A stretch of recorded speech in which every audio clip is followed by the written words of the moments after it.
8th of July, and we're just doing a briefing just after the pit close in Chicago. Just looking at some of the events we've seen today, we did see a bit of a non-event for the ECB and Bank of England, but overall today it has been rather quiet, not quite as busy as it was yesterday in terms of flows. It seems the stress tests that we've seen out of Europe looking slightly better than people were feared at the very beginning of this episode. European indices still had gains of 1 to 2%. It seems the stress tests, like the stress tests we saw last year in the US, are not as stressful as people actually think.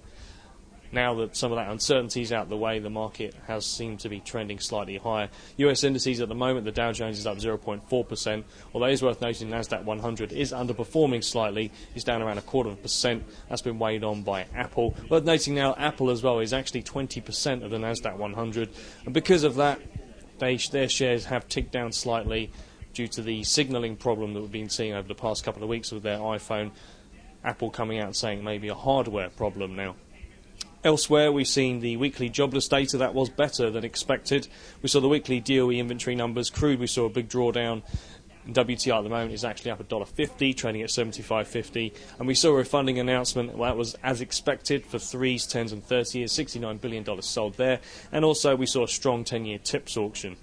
For tomorrow, there's not really any major data out, and we'll be looking forward to next week when earnings season will be kicking off.